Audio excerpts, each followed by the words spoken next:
Welcome to this week's Keeping an Eye on the Geopolitical Ball. I'm Jamie Shea, Senior Fellow at Friends of Europe, speaking to you from Brussels. This week, I'd like to talk about Afghanistan.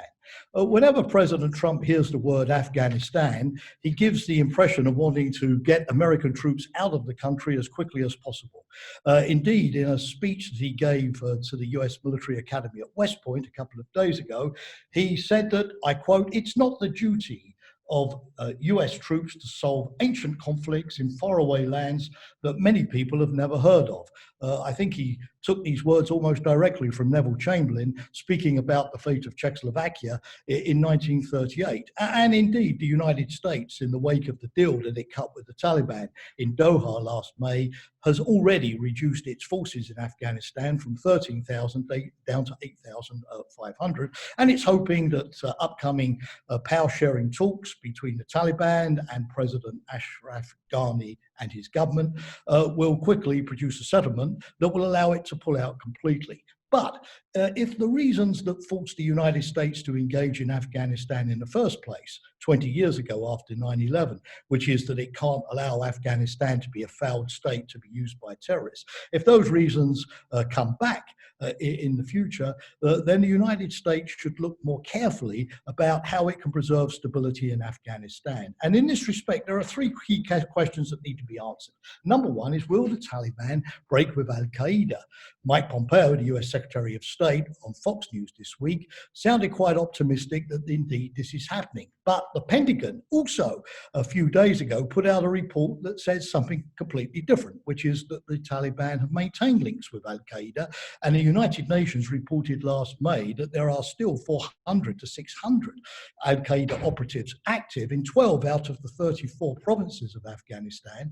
And then they've held no fewer than 6 major meetings with the Taliban over the last 12 months. It's true that the Taliban have moved against Islamic State in eastern Afghanistan, seeing this terrorist group as a direct rival. But how can we be certain that once the US back is turned, that Al-Qaeda won't come rushing back? The second question is, will the Taliban accept power sharing? They often give the impression that they've changed since the dark days before 9/11, for example, in allowing children to go back to school. But Human Rights Watch reported last week that, unfortunately, girls are only allowed back into school in Taliban-controlled areas until they reach puberty. A key question is really going to be that has Afghanistan evolved enough of a civil society, an independent press, a democratic culture over the last 20 years to withstand a new cultural onslaught from the Taliban seeking a monopolistic power. The third question is, how can the US and its European allies maintain stability in Afghanistan once all foreign troops have gone? Zalmay Khalilzad, the US chief negotiator, was speaking optimistically this week about economic incentives to the Taliban to get them to cooperate. One key thing that he's been trying to do is to get the neighbors of Afghanistan more involved in buttressing stability. China, for example, has major interests in copper mining.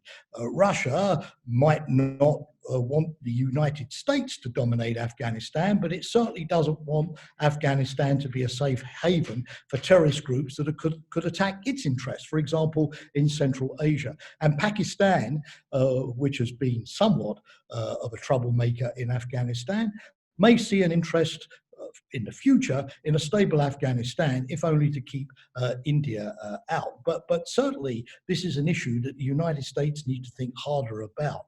Finally, this week is UN Counterterrorism Week. And yesterday, the Secretary General of the United Nations, Antonio Guterres, opened that week by issuing his counterterrorism report. And it was quite sobering on how COVID-19 can foster conditions for terrorism to grow. For example, economically weaker states, polarized societies, states which are not able to take care of vulnerable minorities. And of course, the more time that all of us are spending online, which makes some of us at least more vulnerable to terrorist indoctrination and recruitment. So as the US understandably, after being in Afghanistan for longer than World War I and World War II, seeks a path to the exit. I think it's incumbent on all of us to have a broader reflection about what went wrong in terms of our ability to combat international terrorism. And rather than close the chapter, we need to learn the lessons for, unfortunately, a struggle which is bound to continue. That is my last keeping an eye on the geopolitical ball before the summer break. I look forward to seeing you back in September.